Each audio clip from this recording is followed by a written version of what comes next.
Então, professor Marcos Guerra, muito obrigado, seja bem recebido, bem acolhido aqui pelo grupo, né? Boa noite. E a pergunta que eu não fiz, esqueci, agora eu pergunto agora, espero que também tua esposa e teu filho estejam bem, né? Obrigado, estamos bem. Espero que todos aí estejam bem. E então, eu gostaria de tomar assim 2 minutos para fazer uma declaração pessoal minha aqui, tanto em meu nome quanto do grupo. Porque, professor, eu quero que você saiba que, mesmo o senhor não sabendo, talvez, esse grupo ele existe muito por causa do senhor, né? Eu falei quando a gente, por tua influência indireta, porque eu assisti teus cursos disponíveis na internet, e aquilo foi algo muito revelador. Eu me apaixonei não só pelo conteúdo, mas pela didática do senhor, né? O método jesuítico que o senhor sempre usa. E, assim, eu falo, sem titubear, que eu tenho o senhor como um arquétipo do intelectual, né? Como o filósofo do direito. Mas pelas virtudes, necessariamente. O senhor tem uma envergadura intelectual, não só intelectual, mas também moral, que, para mim, pessoalmente, eu te tenho como modelo. E aqui o grupo, ele, por causa desse entusiasmo que o senhor me contagiou, né? Eu lembro quando assisti a tua aula sobre... Acho que era sobre ensino grego, que o senhor mencionou a Paideia, justamente o nome do grupo é por causa daquela aula do senhor. Conversei com o Rodrigo ali, que está ali, meu colega de turma, a gente ficou conversando sobre aquela aula ali na Faculdade de Direito, e daí dali nasceu a ideia do grupo, a gente foi indo, e apresentamos essa proposta para a comunidade, nasceu o grupo. Então, professor, minha admiração pessoal gigante, enorme, né? Uma relação de justiça com a qual não consigo pagar os débitos que eu tenho. Então, professor, se esse grupo existe, é muito por causa do teu trabalho, da tua inspiração, que o senhor disponibilizou aí na internet. Então, muito obrigado, de coração mesmo, professor. Generosidade excessiva de vossa parte. Eu juro que não é hipérbole, é algo muito, muito sincero, professor. Eu fico muito feliz com o senhor aqui.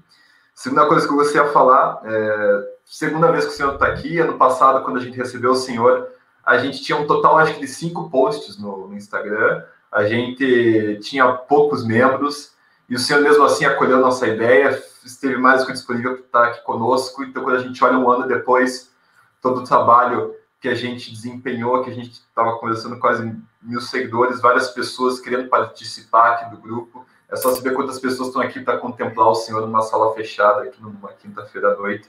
Então, também mencionar essa diferença, né, do grupo de lá para cá.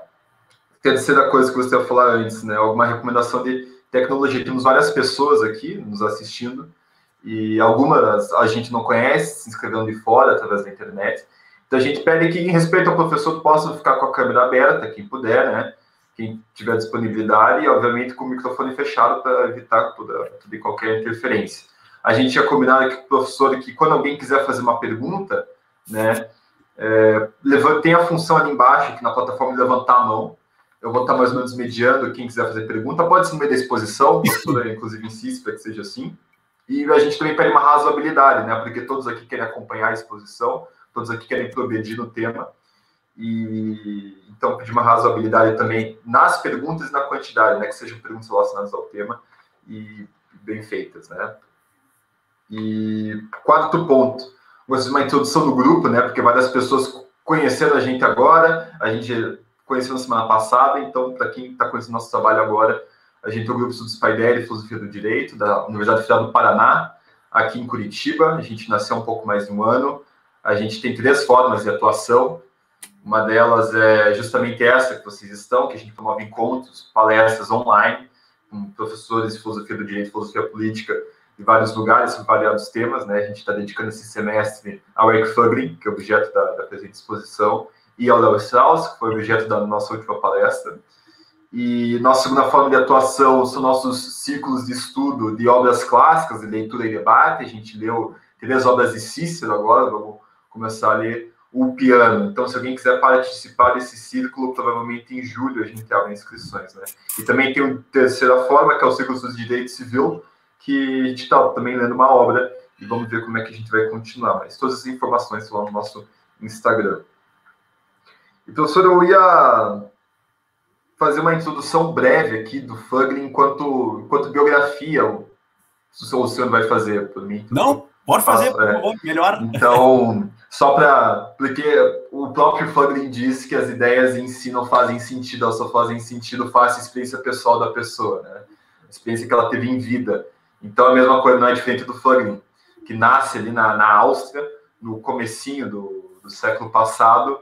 Então, ele viu a ascensão do nazismo, foi aluno de Kelsen ali no começo da década de 20, se formou em Direito, né? Logo que sai da faculdade, ele vira professor da faculdade de Viena, ali em 1927, e ele inclusive fala que quando ocorre a ascensão do Partido Comunista, de um dia para o outro os alunos dele aparecem em sala de aula vestidos como a militância da juventude de Hitler, e ele não necessariamente era comunista, nem socialista, nem nazista, mas ele era um pensador que tinha um amor para com a realidade das coisas.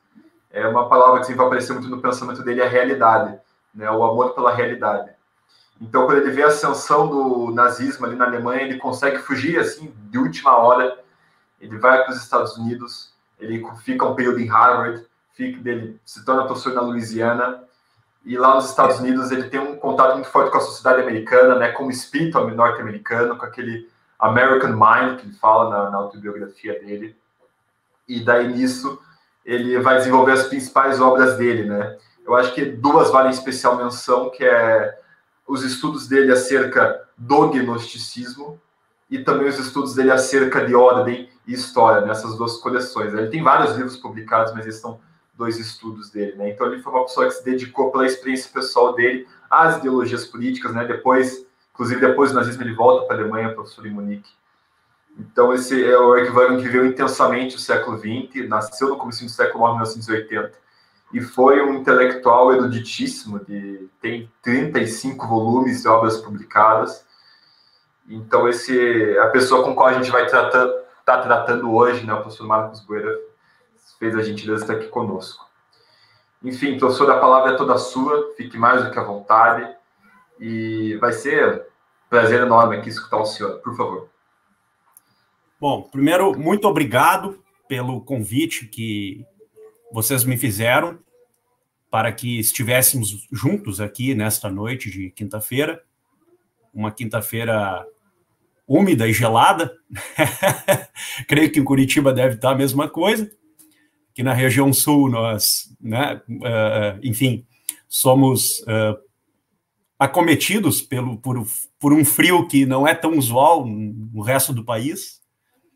E para falar de um autor e de um tema específico na obra deste autor, que é, digamos assim, um dos temas radicais da filosofia prática, em especial da filosofia política. Claro que não seria, digamos assim, estranho refletir o tema do gnosticismo em outros campos, muito antes pelo contrário. Nós poderíamos traçar inúmeros diagnósticos a respeito do gnosticismo no campo da teologia, no campo da metafísica, da ontologia, da filosofia do direito e moral, e também, como não, naquilo que o próprio Fagling chama de filosofia da consciência, ou, modernamente falando, o que nós hoje chamaríamos de filosofia da mente.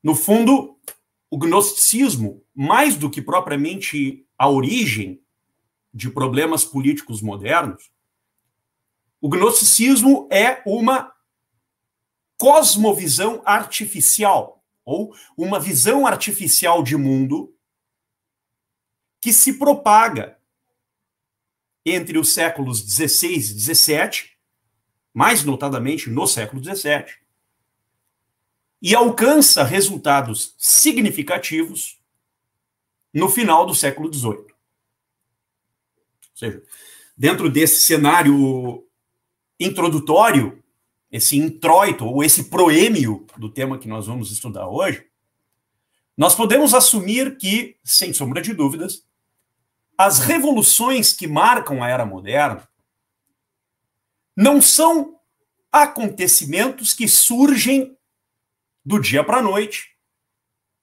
nem tampouco descolados da cultura e da cosmovisão subjacente a esta cultura. Muito antes, pelo contrário. Existe uma conexão profunda, uma conexão, nós diríamos, de background entre o desmoronamento das tradições e a emergência de fundamentos cosmológicos acerca do que é e deveria ser o mundo.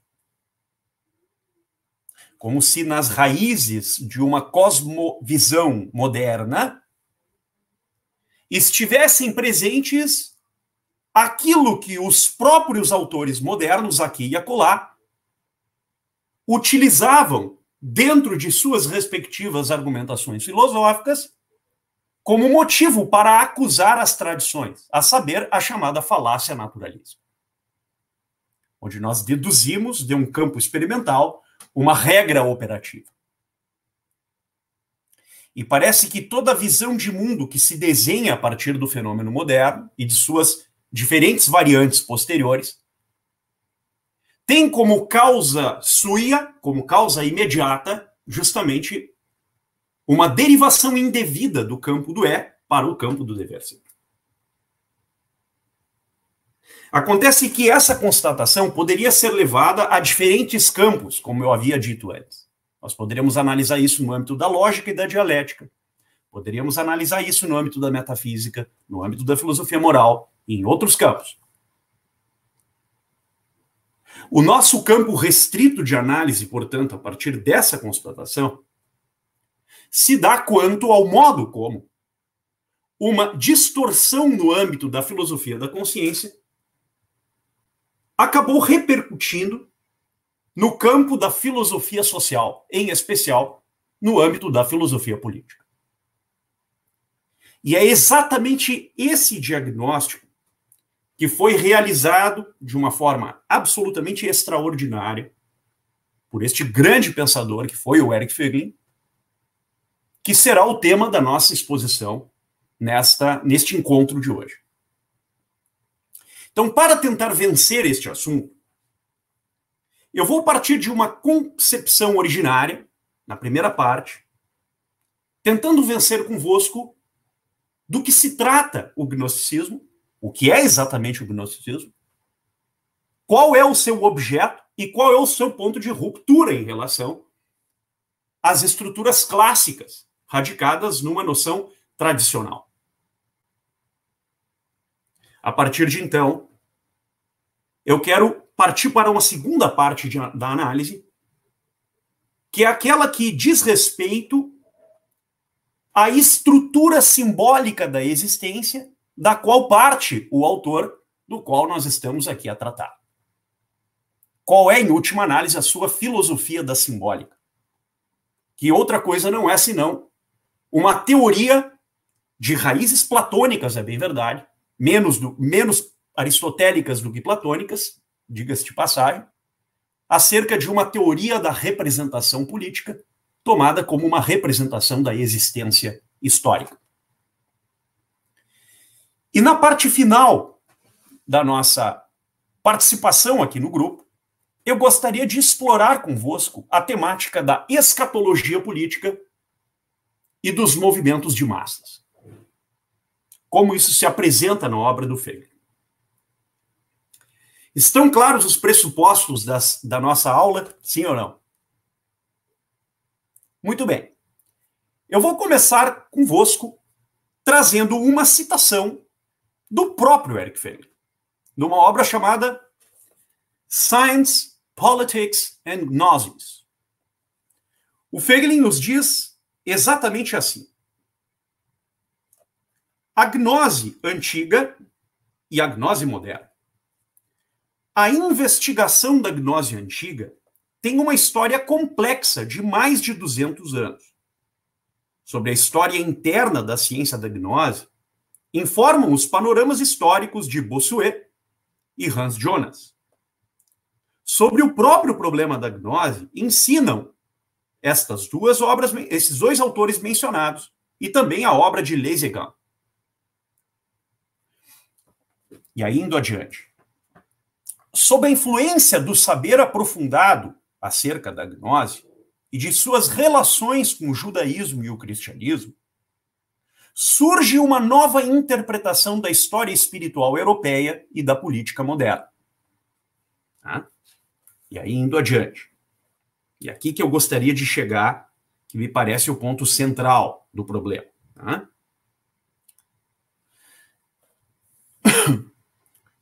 Extraia-se da riqueza de vivências gnósticas e de expressões simbólicas um traço que deve ser visto como o traço essencial central desta criação de sentido tão ramificada.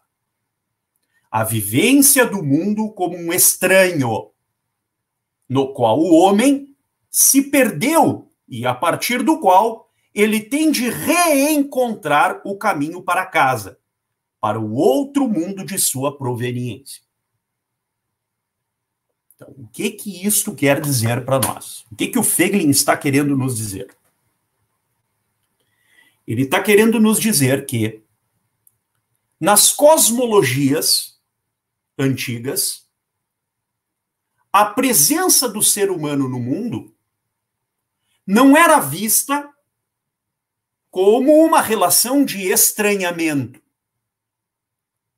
Mas, pelo contrário, dentro das cosmovisões antigas, dentro das estruturas mitopoéticas que formavam as sociedades arcaicas e tradicionais, os seres humanos concebiam o mundo e a realidade em torno como o lugar próprio e adequado de sua existência. De modo que a presença do ser humano no mundo era sempre interpretada como a presença dentro de um local adequado.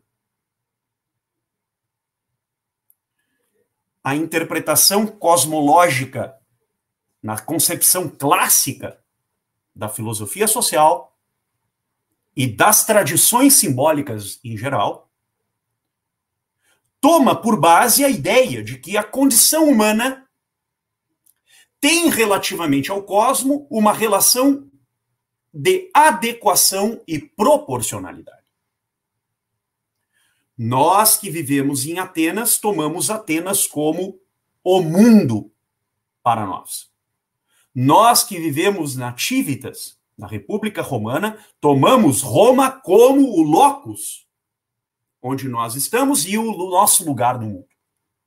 Nós que vivemos em Esparta, tomamos Esparta como o nosso lugar no mundo.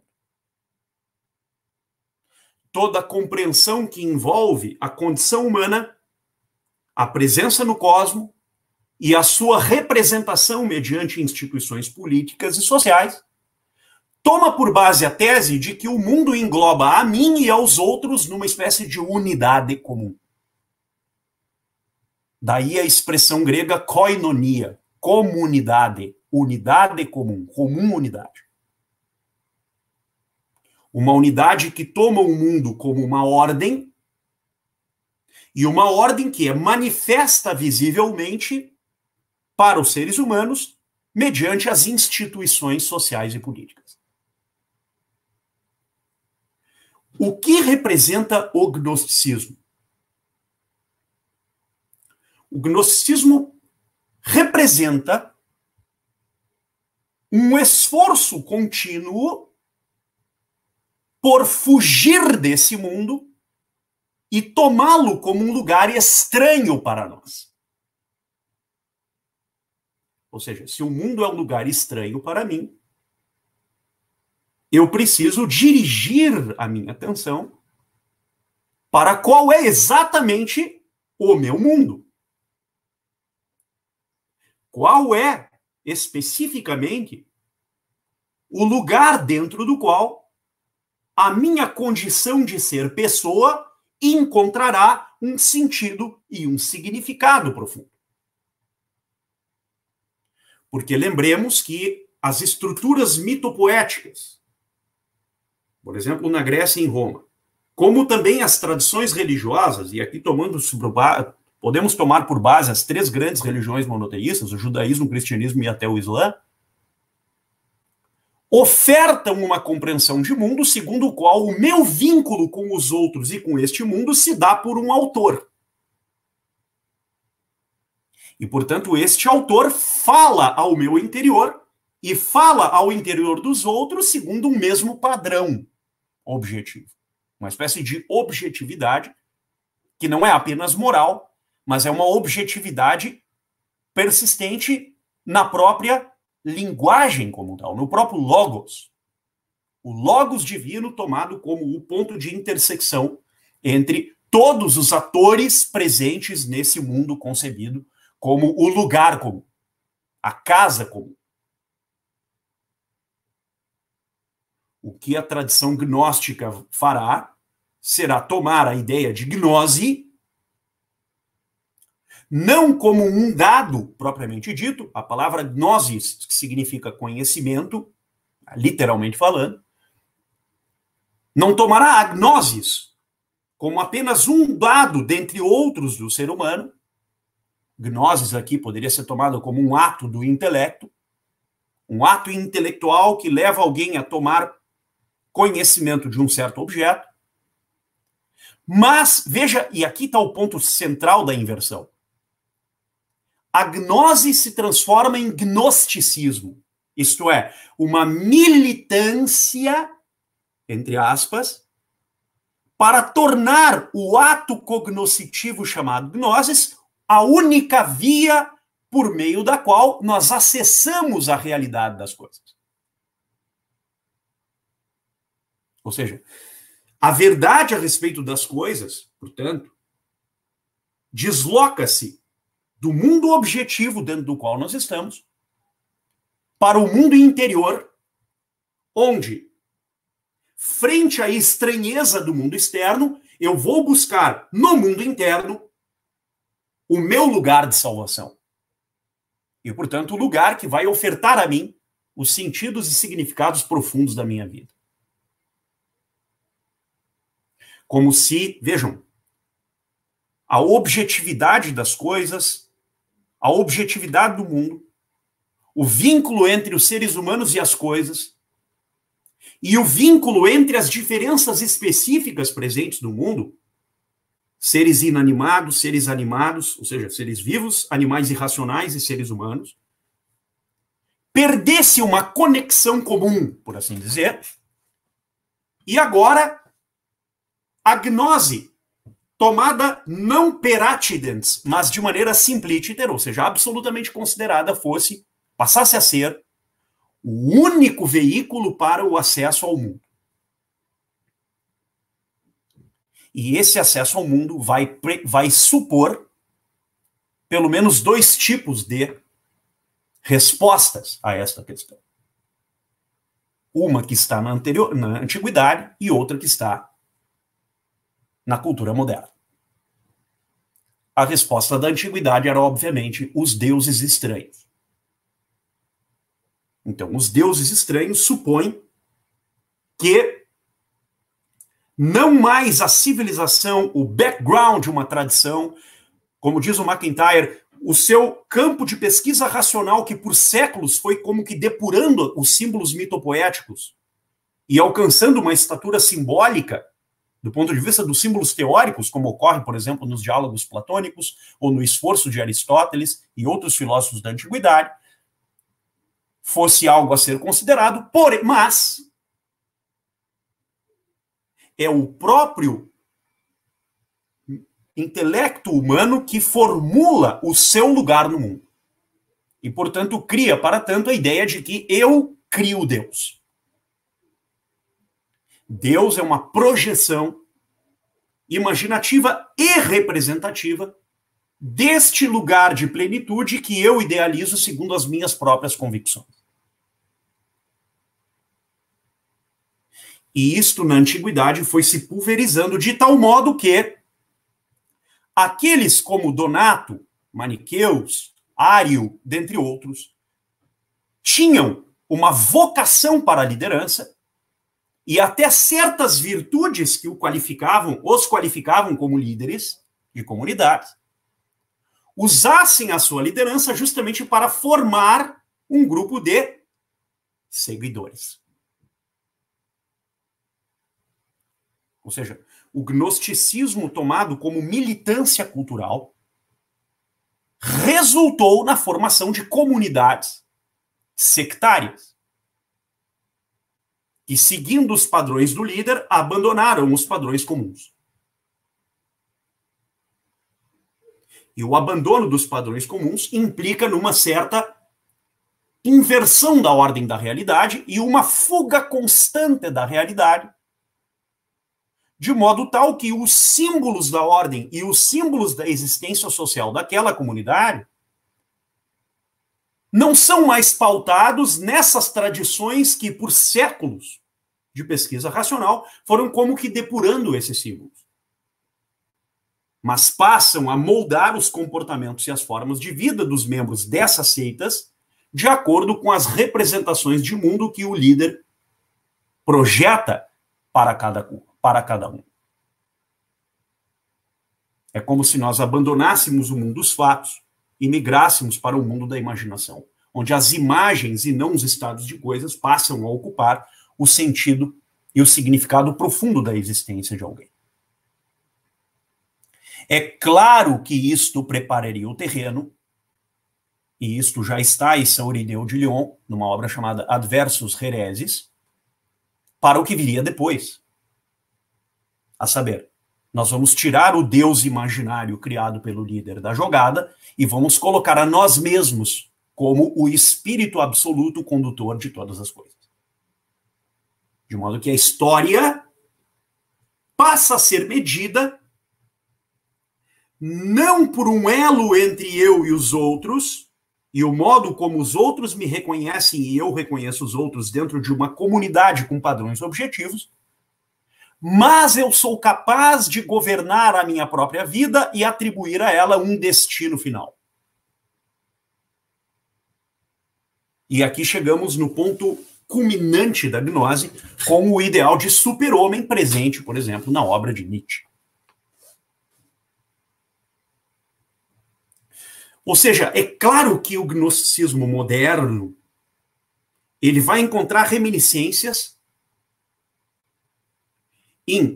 no idealismo objetivo alemão, de Hegel e de seus intérpretes, vai encontrar reminiscências no idealismo subjetivo de tipo kantiano, vai encontrar reminiscências na res cogitans de Descartes, e vai encontrar reminiscências no pensamento de Francis Bacon. Mas, e aqui é o dado surpreendente, as raízes profundas do gnosticismo moderno começam dentro do gnosticismo cristão. E esta é a acusação e, ao mesmo tempo, o diagnóstico que nos traz o Eric Feiglin, segundo o qual Gioacchino di Fiore, um dos grandes intelectuais do medievo tardio, ao analisar a teologia da história, segundo Agostinho, e reinterpretá-la à luz do Hexameron, muito comum na Idade Média, os escolásticos eram usualmente devotados à causa dos novíssimos, e ali dentro trabalhavam muito a temática do Hexameron, né? Ou seja, os 6 dias da criação e a relação do Gênesis com o Apocalipse. Gioacchino di Fiore, interpretando as idades da história, supõe a existência de 3 idades na história. Algo que também aparece no Civitate Dei de Santo Agostinho. Santo Agostinho nos diz, existem 3 idades na história. A idade do Pai, a idade do Filho e a idade do Espírito Santo. A idade do Filho é esta, medianeira entre a primeira e a segunda vinda, e a idade do Espírito Santo virá na eternidade. Como descreve o livro do Apocalipse, o livro da Revelação, com a Jerusalém Celeste descendo, né, para o reino milenar. Como Gioacchino di Fiore interpreta esta terceira etapa? Ele interpreta na seguinte modalidade. a idade do Espírito Santo se realizará na história. E qual é a constatação do nosso autor a respeito desta inversão? E por que ela é tão decisiva para o gnosticismo moderno? Porque ela oferece uma chave de interpretação segundo a qual o sentido da história não se coloca para além da história, na meta-história, mas se coloca na própria história, condicionando o sentido de existência dos seres humanos e o sentido de ordem presente na história como algo a ser realizado apenas pelo esforço cognoscitivo dos seres humanos.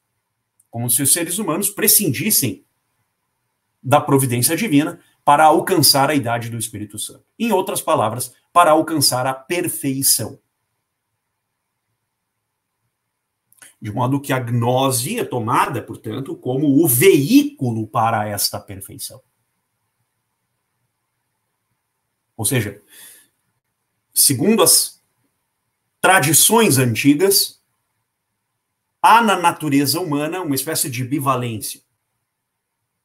Há o bem e há a ausência de bem, o mal. O bem e o mal rivalizam dentro da natureza humana. E a sabedoria leva o ser humano a reconhecer aquilo que em si não é o bem e, por meio das virtudes, perseguir uma forma de vida que possa se aproximar tanto quanto possível da forma do bem básico que define o sentido e a significação da existência humana como um todo. Na forma gnóstica de perceber o assunto, perceber esse problema, a ideia de beatitude é reificada de maneira absoluta na natureza humana. De modo que os seres humanos são sempre e permanentemente bons, por definição, e, portanto, cabe apenas a eles a sua natureza e não a graça, aos seus esforços e não a qualquer mediação externa, por exemplo, a relação com os outros e a dependência em relação aos outros. O ser humano passa a depender apenas de si para alcançar a beatitude e, portanto, a perfeição. Homos perfectus. Ou seja, a perfectibilidade do ser humano é algo tomado como um princípio operativo e um princípio teleológico para os atos humanos. Isso nos leva a constatar uma necessária diferença que existe entre, vamos chamar assim, o pensamento clássico e o pensamento gnóstico, no que diz respeito à diferença existente entre natureza humana e condição humana. A natureza humana, dentro do pensamento clássico, supõe uma antropologia, isso é, uma compreensão acerca do que é o ser humano, segundo o qual o ser humano tem o bem e tem o mal dentro de si. E mediante as virtudes, o ser humano pode aperfeiçoar os seus hábitos e os seus atos, sem, todavia, ter condições de aniquilar o mal que está em si. E esta trajetória que conduz o ser humano, mediante diferentes vocações, a perseguir o bem e evitar o mal, seja no campo próprio da subsistência da espécie, seja no próprio campo das relações humanas em geral, com os mais próximos ou os mais distantes, na vida política, por exemplo, seja nas relações que o ser humano estabelece com a vida contemplativa. Vamos invocar aqui a Hannah Arendt, a vida contemplativa e a vida ativa, que marcam a condição humana. Então, é nesses lugares, na vida contemplativa, na vida ativa e na vida produtiva, que o ser humano tentará, por meio do hábito e do esforço, alcançar certas virtudes que o elevem, não na sua natureza, mas na sua condição de existência. Então, um ser humano que persegue a virtude tem uma condição elevada. Ele está vivendo em acordo às potências anímicas mais altas que o constituem. O que faz o gnosticismo quanto a esta diferença antropológica? O gnosticismo funde essas duas dimensões, como se natureza e condição fossem uma coisa só. Então, dentro disso, de acordo com a visão gnóstica, o ser humano é capaz de aperfeiçoar não a sua condição apenas, mas, sobretudo, a sua natureza, tornando a sua natureza mais perfeita, até atingir a estatura divina. E, portanto, de logos divino, como se o ser humano fosse Deus de si mesmo. Mas é claro que se a existência de Deus é um problema dentro da filosofia moderna, então são necessários outros vocábulos, outras definições, para substituir isto que, presente num âmbito transcendental e inefável, um âmbito, por assim dizer, numênico, como diz o Kant, seja capaz de substituir a Deus e fundamentar justamente esta reificação da perfeição logificante e existente no ser humano. E isto é o que usualmente se chama dentro do romantismo de espírito absoluto da história, para usar uma expressão do Hegel. A ideia da história, o espírito absoluto. De modo que nós vamos justificar todas as categorias, sejam elas lógico-metafísicas, sejam elas ontológicas, sejam elas dialéticas e lógicas, sejam elas próprias da filosofia da natureza, ou sejam elas ainda próprias da filosofia prática, do direito, da política e da moral, essas categorias terão uma organização apodítica sustentada nesse espírito absoluto, de modo que vão conduzir o ser humano cada vez mais para uma espécie de preenchimento conceitual deste mundo numênico que vai paulatinamente, e às vezes até de modo imperceptível, suprindo e substituindo a realidade mesma das coisas mediante esquemas conceituais explicativos e abrangentes.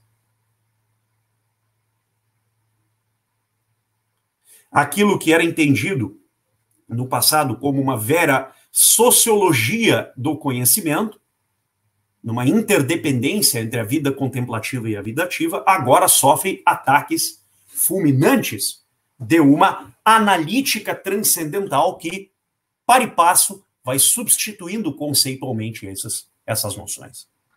Professor, eu acho que a gente tem que dar uma respirada agora, porque foi realmente uma exposição muito, por enquanto, né, muito densa. Ainda ninguém levantou a mão, mas eu acho que agora seria uma boa oportunidade, já que o senhor insistiu nisso. Né? Vamos lá, por favor. Informações. Então, enquanto alguém vai pensando na pergunta, eu vou perguntar o seguinte, professora, duas coisas que eu acho que vale sublinhar para deixar claro, porque são duas coisas que, mesmo eu já tendo contato com o tema, eu não tinha percebido, né? A primeira, a respeito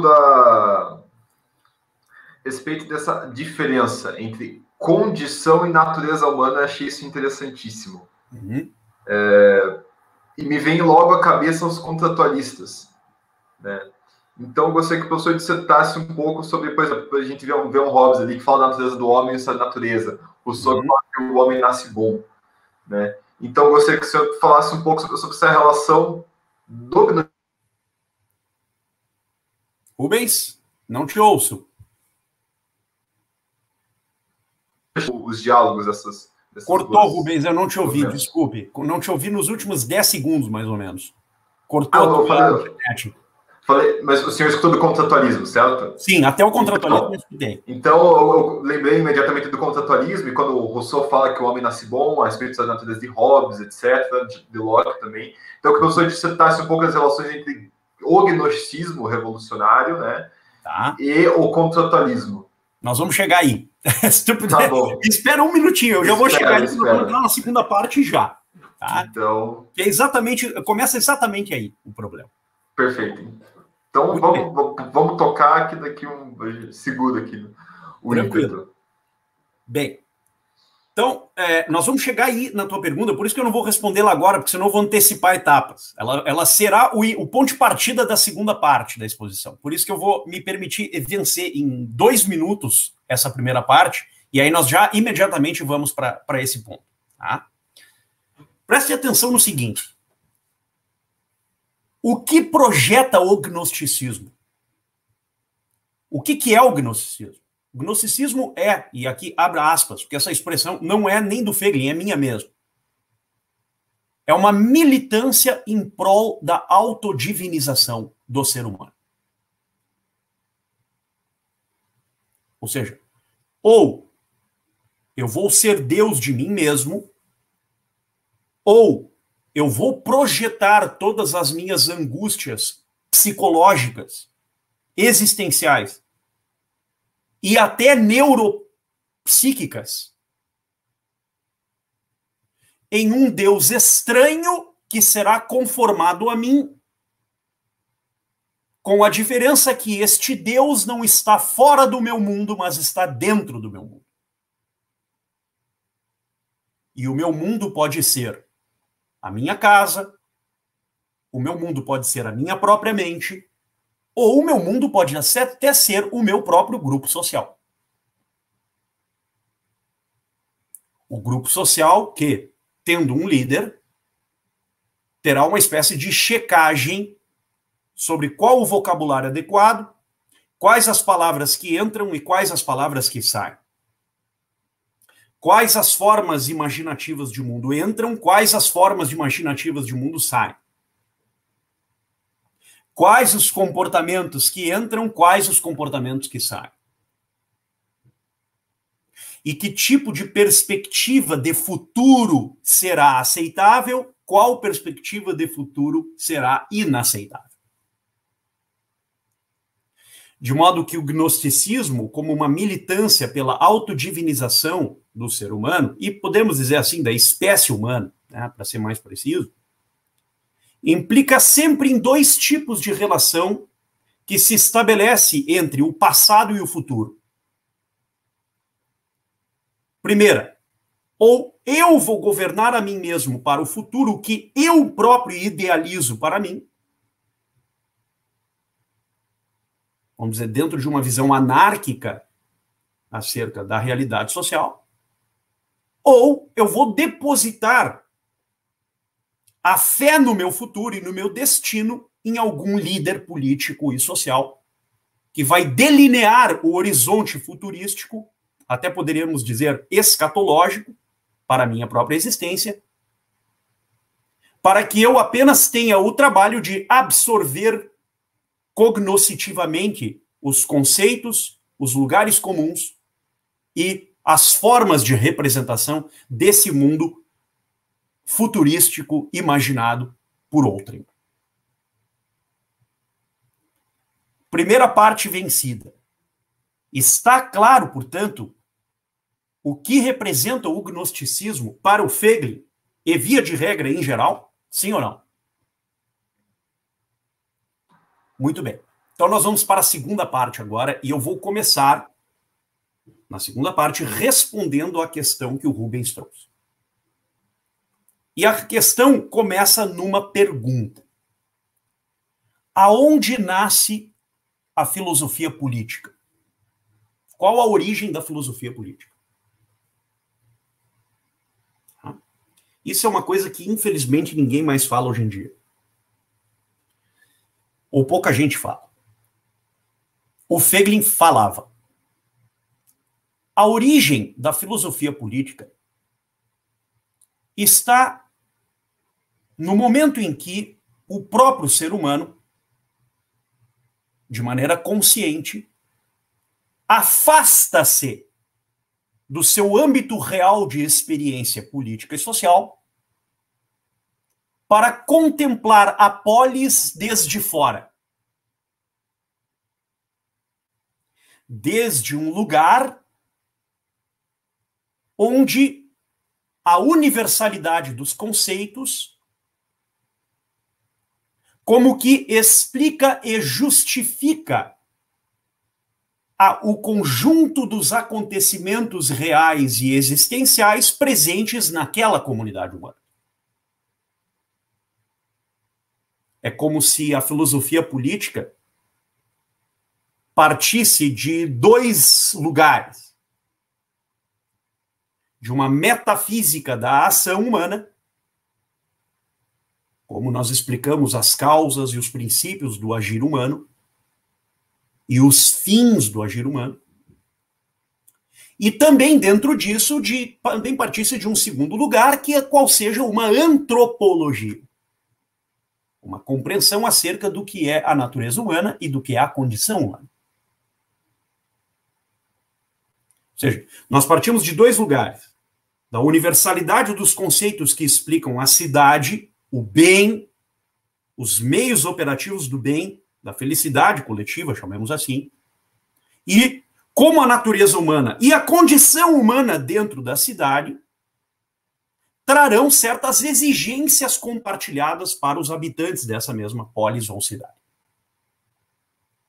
De modo que esse afastamento é um afastamento consciente daquele que o faz, porque embora ele se afaste para a vida contemplativa, ele, todavia, no âmbito de ação, sempre está presente neste mundo que é a polis. Então, é um afastamento consciente. Ou seja, eu me afasto da cidade sabendo que eu estou na cidade. E o meu esforço por afastar-me se dá apenas para formular conceitos e definições acerca do que é o ser humano e do que é a comunidade política, e de como essas relações do ser humano com a comunidade política deverão ser tratadas em termos de princípios e exigências. O que faz o gnosticismo? Ele parte de um afastamento também, mas que, porém, ao invés de conformar-se à cidade como lugar comum, ele submete a cidade naquilo que deveria ser o mundo da própria cidade, de acordo com quem o faz. Veja a diferença. Ou seja, vamos supor que eu seja um gnóstico. Eu me afasto da polis e digo, a polis deve ser ideal nos termos em que eu coloco. Então eu preciso conduzir a polis para este mundo. Só que, diferentemente de uma visão de politeia, onde eu também quero ouvir o que os outros têm a dizer acerca do assunto, o gnóstico vai arrebanhar uma massa de pessoas que, iludidas por ele, o ajudem a conduzir a polis para este mundo ideal que ele mesmo projeta, para si e para os outros.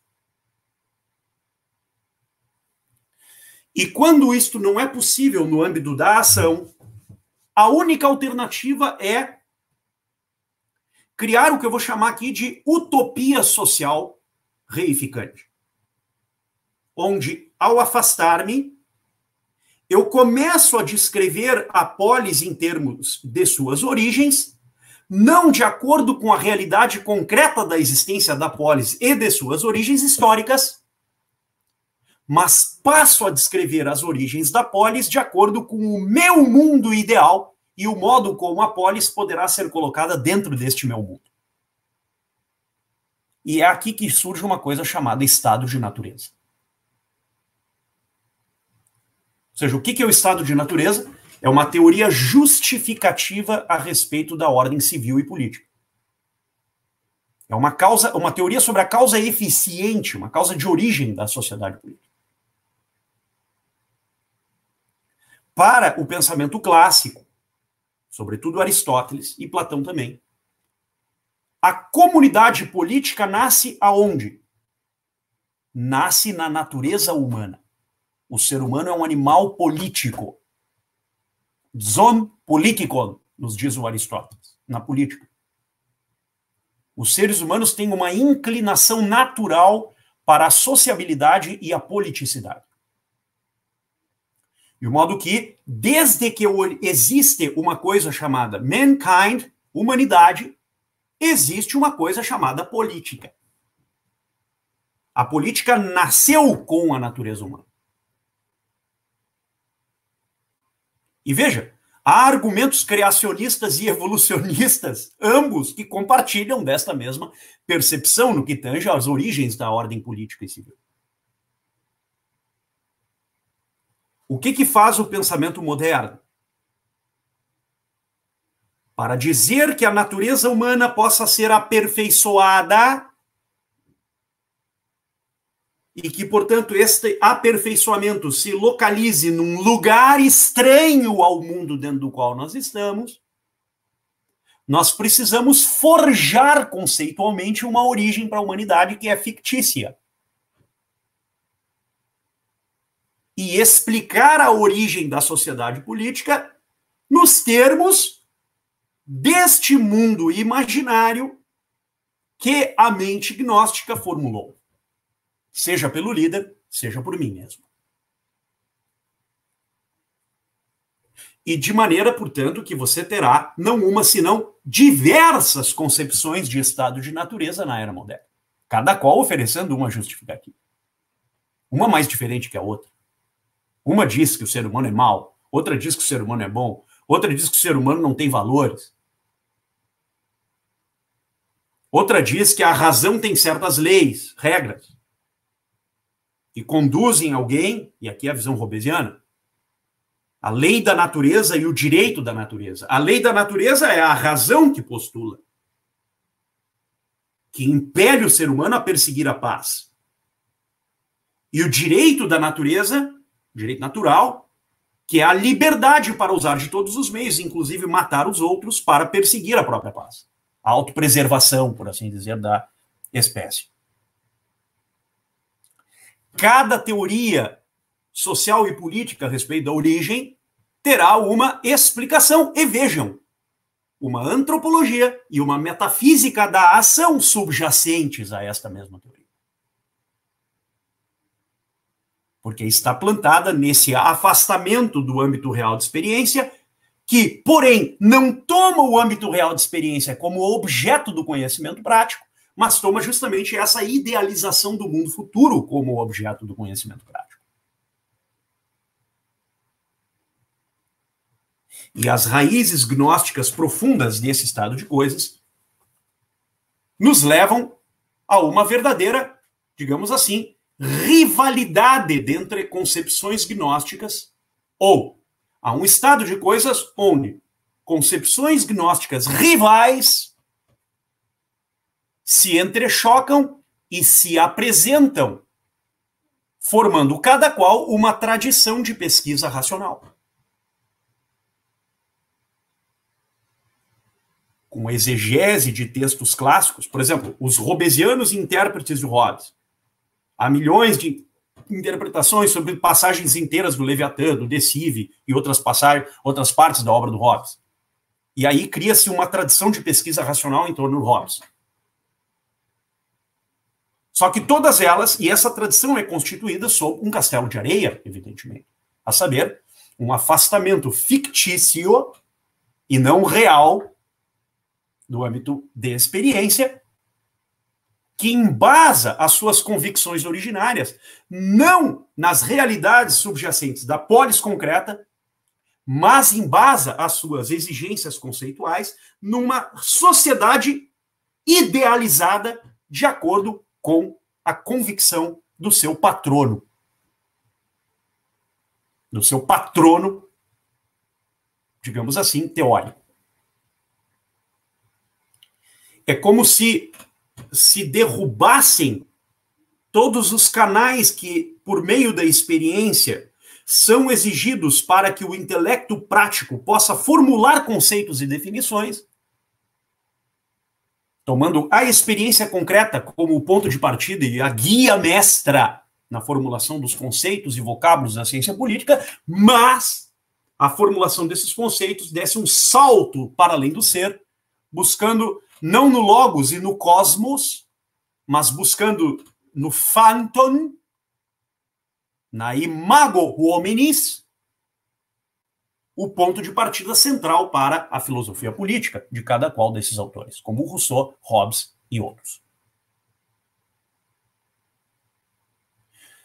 Qual é, portanto, o método que o Eric Voegelin recomenda para escapar dessas formulações de sociedades políticas, digamos assim, derivadas ou descendentes de uma origem gnóstica? Qual é a recomendação que o Voegelin faz? A recomendação que ele faz é a chamada, digamos assim, investigação filosófico-política, que deve ser tomada como uma investigação filosófica da existência histórico-concreta dos seres humanos na sociedade humana. De modo que nós precisamos tomar duas coisas em consideração. Primeiro, toda a existência histórica dos seres humanos pode ser interpretada e pode ser, vejam isto, auto-interpretada. Porque os seres humanos podem, ao interpretar a própria sociedade, auto-interpretarem-se dentro dessa sociedade. Mas só poderão fazê-lo quando o critério central da ciência política estiver ancorado numa teoria da representação. A palavra representação, representare, tornar a coisa presente. Então, a representação política terá de ser vista como uma representação da existência. De modo que uma polis será mais consciente do seu papel no mundo e na realidade, na medida em que o conjunto das suas instituições representativas for de fato, e não de ideia, um conjunto mais afeito à realidade concreta daquela sociedade política. De modo que este desenho das instituições sociais e políticas, vamos pensar assim, dentro do princípio da subsidiariedade, respeitará um tipo de estruturação representativa que vai manifestando aos seres humanos concretos uma espécie de projeção de si próprios e uma mediação entre as gerações de uma sociedade e de uma civilização em termos mais abrangentes como um todo. As instituições representativas, diz o Maurice Rioux, autor citado pelo Voegelin na New Science of Politics, as instituições representativas são instituições que representam não apenas a ordem civil e política, o ideal de ordem originário dessas sociedades, mas representa a própria condição de existência concreta dos seres humanos naquela polis e na realidade social como um todo. De modo que as instituições políticas serão mais autênticas e genuínas à medida em que elas forem representações da existência social, histórico, concreta e política dos seres humanos como tais. Veja que esta constatação que nos traz o Voegelin, e que é muito presente na teoria do Estado no século XX, principalmente em autores de cariz francês, como o Maurice Rioux, o Georges Birdot, o Bin de la Villeneuve, lembro de cabeça o próprio André Rieu, né? Ou seja, no direito público francês como um todo, no século XX, nós percebemos essa atenção especialíssima às instituições. E o Voegelin, porque conhecia esses autores, principalmente o Maurice Rioux, atentou para esta noção. A ideia de que toda polis tem um nomos. Usar uma expressão do Carl Schmitt aqui, o nomos da terra. Ou seja, toda cidade tem uma compreensão de ordem subjacente que deve ser expressa nas instituições, na Constituição, nas leis e nas decisões que se baseiam nessas leis e nessas instituições. Como se tivesse um iter, uma trajetória, um rito da ordem política que concretiza a representação da existência na ordem concreta. Mas a pergunta que não quer calar, e isto os publicistas franceses não atentaram, é: qual é a metodologia subjacente ao pensamento político? Seja na filosofia política, como filosofia da existência, seja na ciência política, como compreensão da filosofia na sua forma existencial concreta, como nos diz o próprio Feiglin lá no Plato and Aristotle, tá? Terceiro volume do Order and History. Qual é a metodologia subjacente? A metodologia subjacente é chamada de simbólica da existência. De modo que os símbolos ocupam, dentro da filosofia política de Feiglin, um lugar central, um lugar de proeminência, algo que será decisivo para vencermos a terceira parte. Qual é esta metodologia? E aqui eu já me dirijo ao fim da segunda parte. Essa metodologia toma por base a tese de que entre o campo real de experiência humana e a vida contemplativa que faz nascer a filosofia política, existem 3 níveis. Ou seja, do salto que o ser humano dá da ação para os princípios, da vida concreta para a vida contemplativa, da contingência dos atos humanos para a universalidade do gênero conceitual humano e social, existem 3 níveis que devem ser vencidos quando nós olhamos para a ordem e a história na civilização humana. De modo que essa estrutura trinitária está presente em todas as sociedades, em todos os tempos.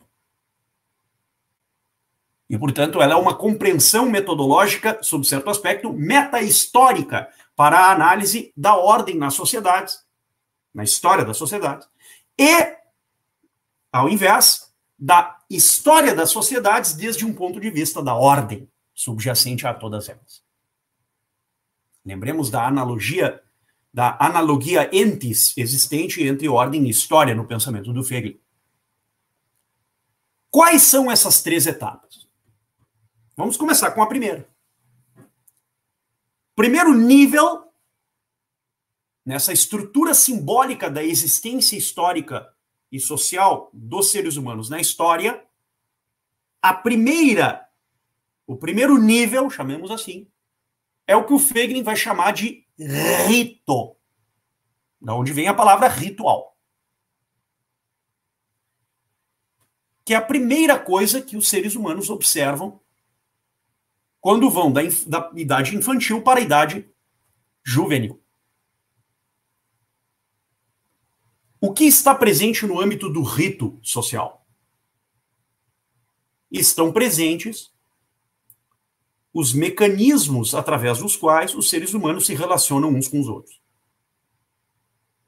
As leis, as regras, os padrões morais, os padrões objetivos, os padrões estéticos. Não vai sair pelado na rua. Os padrões econômicos. Quando eu faço uma troca com você ou compro uma coisa de você, eu devo pagar tributos para a polis ou não? Então, padrões econômicos, padrões jurídicos, padrões morais, padrões estéticos, padrões científicos.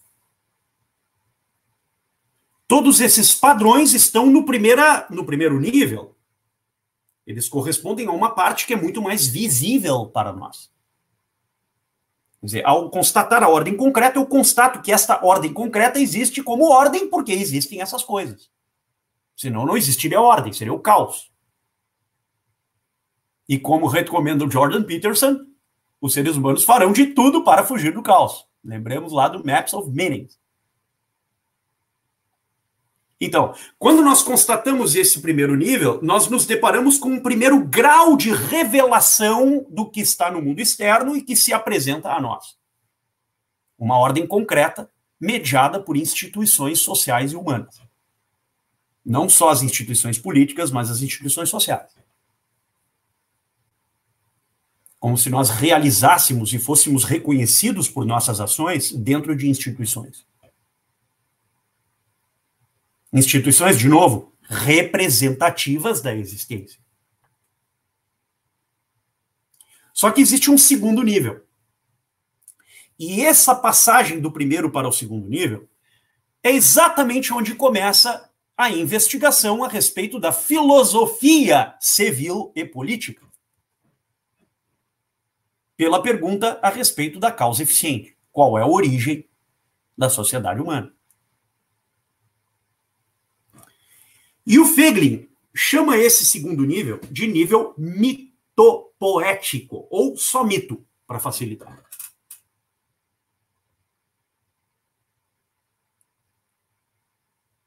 E aqui nós vamos responder a respeito de qual é a narrativa originária que explicita a visão de mundo, em primeiro lugar, os padrões objetivos para a moralidade dos atos humanos, em segundo lugar, o ideal de destino post-mortem que os seres humanos terão nesta sociedade, em terceiro lugar, e, último lugar, qual é a origem de todas as coisas dentro deste mundo onde eu vivo.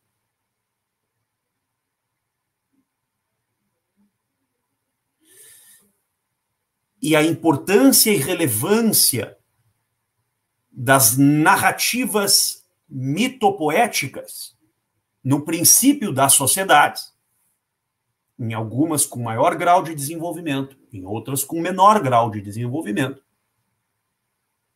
serão fundamentais para atribuir as ações heróicas e até divinas dentro dessas narrativas míticas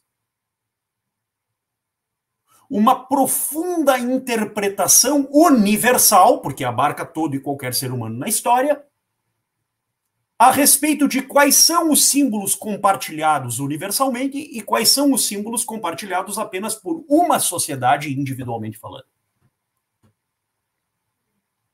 Como se nós fôssemos distinguindo os símbolos universais dos símbolos não universais.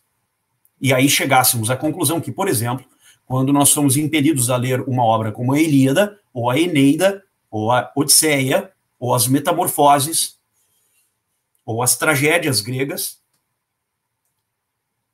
ao deparar-nos com as personagens ali retratadas, nós nos deparamos conosco, com nós mesmos. Há muito em nós do que há em Palatena, em Artemis, em Hércules, em Aquiles, em Heitor, em Ulisses e em todas as personagens ali presentes, sejam elas deuses ou heróicas. De modo que esta abertura mitopoética para a universalidade do gênero humano, presente aqui no segundo nível, será, no âmbito das tradições religiosas, levada a um estado de maior densidade social, no que tange ao aperfeiçoamento dos rituais e das liturgias, que vão pautar o acesso ao divino e pautar as divisões existentes de classes entre os seres humanos. Onde alguns seres humanos possam ser separados para esta única e exclusiva tarefa, a saber, a de ser sacerdócio. Daí, homo sacer, o ser humano separado da polis, separado da sociedade para representar os deuses, ou Deus.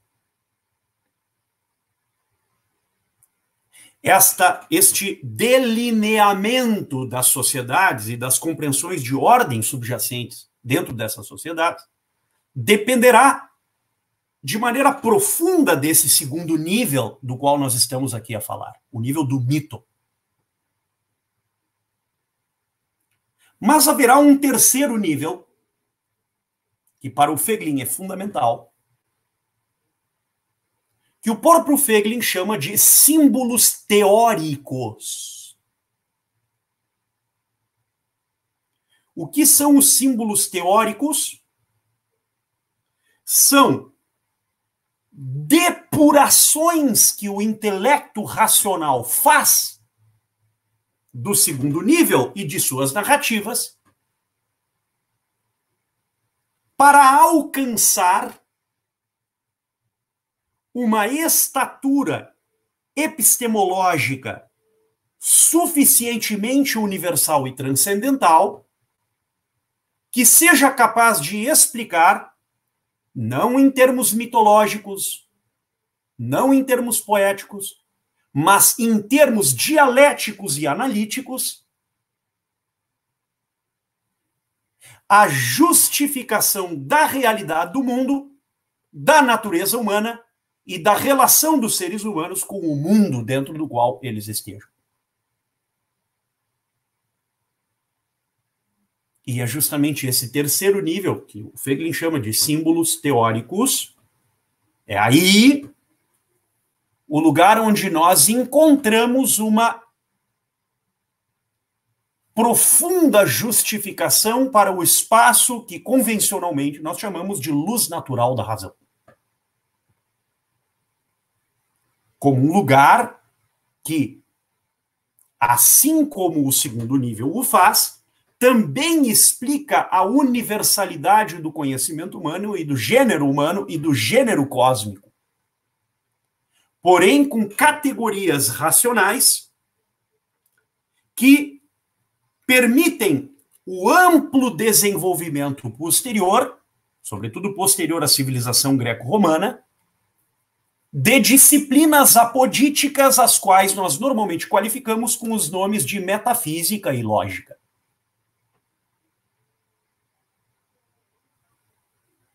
De modo que, à medida em que a intersecção entre esses três níveis vai se tornando mais clara dentro de uma sociedade, esta sociedade terá maiores condições de auto-interpretar-se e interpretar a sua dimensão de sentido e significado. Respondendo, afinal de contas, o porquê nós estamos aqui e o que nós queremos conhecer dentro disso que é o nosso mundo.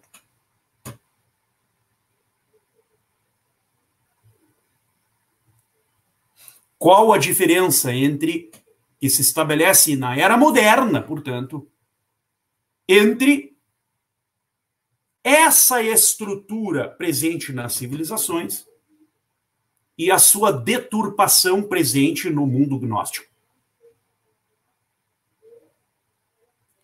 Começa quando, desde um ponto de vista gnóstico, o segundo e o terceiro nível são confundidos propositadamente. E esta confusão entre os dois níveis vai como que moldando os ritos presentes no primeiro nível.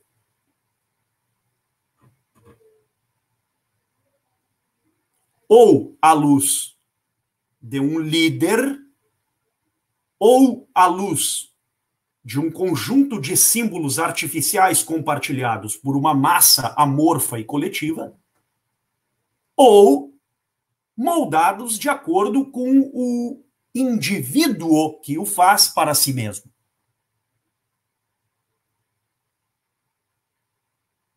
Dentro de uma visão profundamente relativista, cada indivíduo faz o seu próprio mundo. Dentro de uma noção coletivista, o líder, ou o movimento, ou ambas as coisas, fazem para que todos absorvam inconsciente e de maneira alienada todos esses símbolos artificiais. Só que mesmo que isso aconteça num rebanho de uma massa amorfa e indeterminada e até alienada ou inconsciente a respeito do seu destino e dos símbolos com os quais esta mesma massa lida, no âmbito profundo da cognição humana e da psique humana, essa estrutura permanecerá presente. Ou seja, nós não seremos capazes, por mais gnósticos que venhamos a ser, de destruir essa estrutura subjacente à nossa estrutura mental, o nosso framework mental e linguístico, chamemos assim. Então, se isto é assim, pois bem, qual é a pergunta que surge a partir do reconhecimento dessa estrutura? A pergunta é: para onde, afinal de contas, eu devo ir e o que vai explicar o mundo quando eu não estiver mais aqui? Estas são as perguntas que se aparecem na medida em que nós reconhecemos essa estrutura. E aqui nós vamos entrar na terceira parte, destinada à escatologia política e às revoluções modernas. A pergunta sobre para onde eu devo ir e o que o mundo será quando eu não estiver mais nele, me levam imediatamente a perguntar pelo meu destino. Qual é o destino da minha existência? Qual é o sentido da minha vida? E qual é o sentido da história dentro da qual eu estou? Porque o sentido da minha vida, o sentido da história, são como que duas sendas analogamente consideradas e paralelamente dispostas no meu horizonte de inteligibilidade. Se eu respondo que o sentido da minha vida está para além da minha vida, então eu sou impelido a considerar que há um lugar de plenitude, ou um mundo para além do qual este está disposto, dirigido e, de algum modo, julgado segundo padrões cosmológicos. Ou seja, tomando por base de que eu tenho, a minha alma terá um destino além da morte do meu corpo, vamos chamar assim, se eu tomar isso como base constitutiva dos meus atos e da minha forma de vida, então eu sou impelido a reconhecer que toda a história coletivamente considerada também está presente neste mundo destinatário. Desse mundo de destino, o qual eu sou um destinatário, melhor dizendo. Agora, se isto é assim, então é claro que presente por trás dessa estrutura, como uma das suas perguntas centrais, ou uma pergunta central derivada diretamente dessa estrutura trinitária da qual eu falava antes, está uma pergunta que é decisiva, a saber, qual é exatamente o sentido da história. E, portanto, as respostas acerca dessa pergunta me levam a uma filosofia da história. Que, sendo ela própria, a filosofia da história, uma expressão do terceiro nível no que diz respeito ao destino dos seres humanos e de mim mesmo, responde com categorias filosóficas sobre o que será o destino da história e qual será o estágio final da história. Algo que o segundo nível já faz desde um ponto de vista mitopoético ou teológico. Mas quando eu fusiono os dois níveis, a tendência inexorável será a de determinar qual será o sentido da história em substituição àquilo que o âmbito teológico ou mitopoético fornece. Então, se o sentido da história passa a estar na própria história, e como eu sou um ser capaz de aperfeiçoar a minha natureza, porque afinal de contas eu sou gnóstico, então eu vou articular o lugar de perfeição do meu ser, da minha existência, exatamente neste mundo idealizado para ser o fim da história. Todo gnóstico tem uma filosofia da história que funde-se com uma teologia da história de acordo com seus próprios padrões. Então eu preciso e aqui é a expressão do Feiglin, imanentizar o sentido da história na própria história, que é o que ele chama de imanentização do eschaton. A palavra eschaton, né? Ou seja, revelação, a manifestação da atemporalidade, ou do eterno. Então é como se eu pegasse a meta-história e fundisse ela na história. Fusionasse o tempo com a eternidade. E projetasse um tempo, um cronos, que naturalmente se transformará em kairos quando a minha perfeição e o lugar de plenitude que eu idealizo forem alcançados. E serão alcançados por meio de que método? Por meio de um método que coloque por terra a estrutura trinitária e fusione os três níveis em um só neste mundo perfeito. Onde símbolos teóricos, mitopoeses e ritualística serão uma coisa só.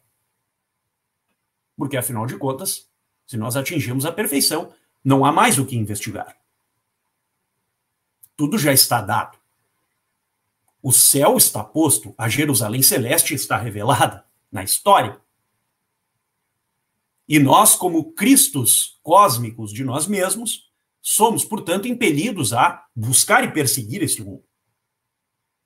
Um mundo à imagem e semelhança desse lugar ideal que nós planejamos para nós mesmos e os outros. Porque, afinal de contas, aquele que é agnóstico jamais desconsidera a tua e a minha posição no mundo dele.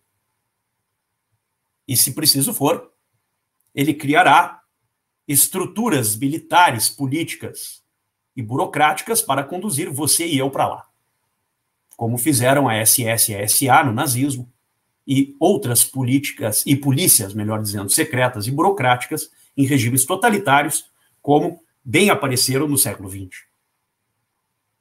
Por isso, todo regime totalitário é, em maior ou menor medida, o resultado de uma militância gnóstica que começa numa inversão simbólica da existência e, por que não, artificializa as instituições representativas, tomando por base uma fusão naqueles três níveis dos quais eu falava antes. E, ao fazê-lo, promove uma escatologia intramundana. Vou usar uma expressão do próprio Feiglin numa obra chamada The Authoritarian State. O que os regimes autoritários e, sobretudo, totalitários, mais ainda que os regimes autoritários, que também promovem um caminho para lá, ambos são o fascismo, o nazismo, o stalinismo e todas as formas de totalitarismo existentes, buscam a reificação da natureza humana num grau de perfeição absoluto. E, portanto, fornecem uma visão ideal de futuro que deve ser alcançada por meio da destruição da ordem. E o mecanismo para a destruição da ordem é o que a gente chama de revolução. É a substituição da ordem por um novus ordo seclorum, uma nova ordem secular, sustentada e ancorada numa fusão entre os símbolos teóricos, a mitopoiesis e a articulação institucional dos ritos presentes dentro de uma sociedade. Formando, assim, um corpo místico intramundano. Como se esse corpo místico fosse auto-justificado. Porque se atingirmos um grau de perfeição segundo a nossa natureza, veja lá o ponto de partida gnóstico, e não de acordo com a condição, então nós formamos um conjunto de seres perfeitos, iluminados, dotados absolutamente do conhecimento de si e dos outros, e capazes, portanto, de dirigir toda a humanidade para esse estágio ideal onde nós estamos. O cume do pensamento gnóstico. Um novo totalitarismo global capaz de formar um corpo místico intramundano, onde a pneuma não é espiritual, mas a pneuma se expressa pelo espírito absoluto do tempo da história e, portanto, dos seres humanos. Aqui, do meu ponto de vista, e sobretudo do Fögling, que é o autor do qual nós estamos a falar, reside o ponto de partida das patologias políticas modernas. Ou do que eu costumo chamar, e essa classificação é minha, de regimes impolíticos, ou seja, regimes que negam a política e, portanto, negam a polis, negam a ordem, negam o bem comum, para usar uma expressão de Tomás de Aquino. Muito obrigado pela atenção de todos. Teria muito mais a dizer, mas eu creio que esta pequena síntese do pensamento do Eric Fögling, em termos metodológicos, ela conseguiu, de alguma maneira, expor, digamos, o que está atrás das suas obras, como que, digamos assim, uma guia mestra, né, que nos ajuda a ler o autor e a entrar justamente naqueles temas difíceis da sua ópera Omnia. Gratíssimo pela atenção de vocês, me coloco totalmente à disposição para responder perguntas, para conversarmos, enfim. Professor, olha, sem palavras, aqui é muito bom, muito denso aqui. Tive 3 aqui de testagem de anotação, foi uma síntese perfeita, e até eu, que tive contato com o autor, eu descobri algumas coisas novas aqui na exposição. Então, que nem eu lembro de ter dito para o senhor um ano atrás, né?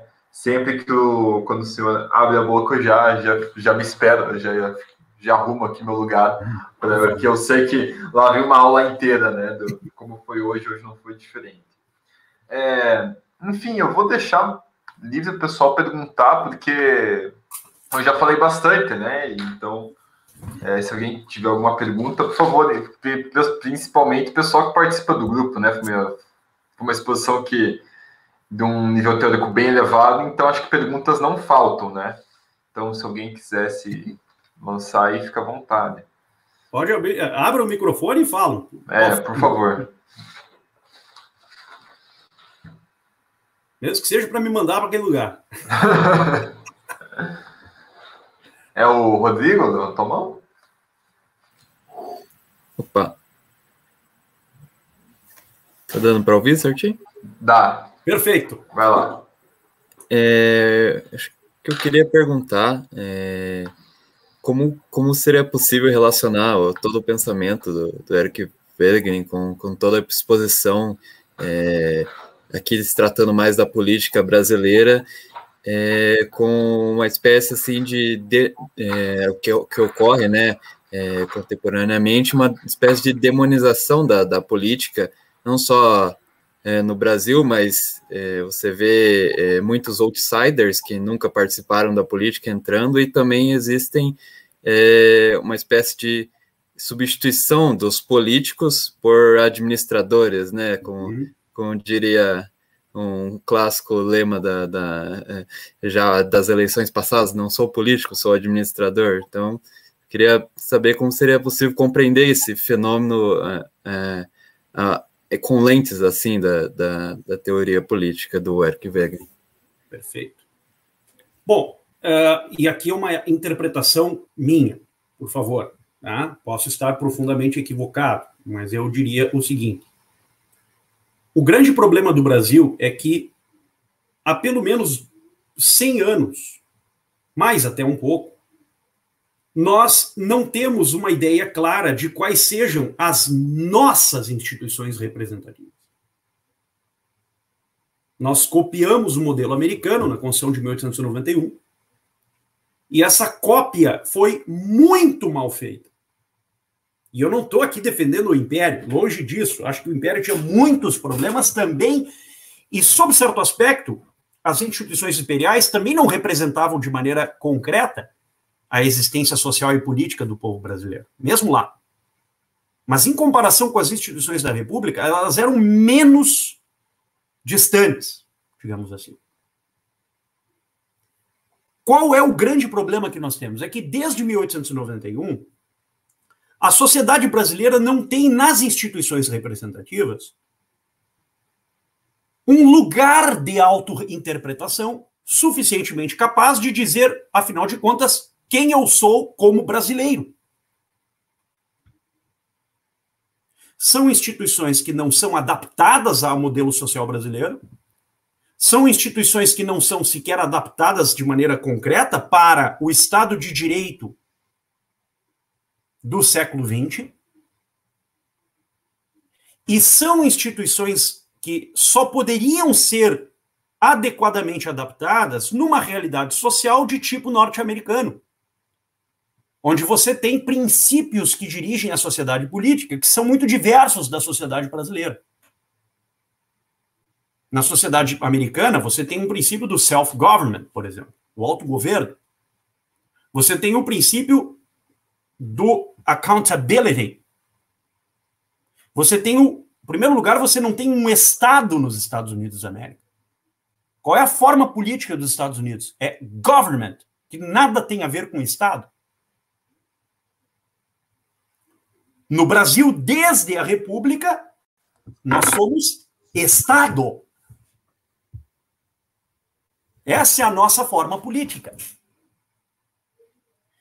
Na realidade americana, e vamos invocar aqui o Alexis de Tocqueville, a chamada democracia na América, ela foi sendo moldada da sociedade para as instituições.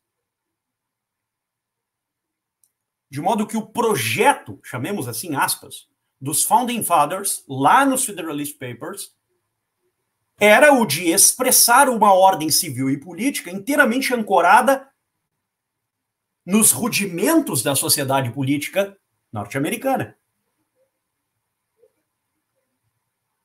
Todo o desenho institucional dos Estados Unidos foi previamente debatido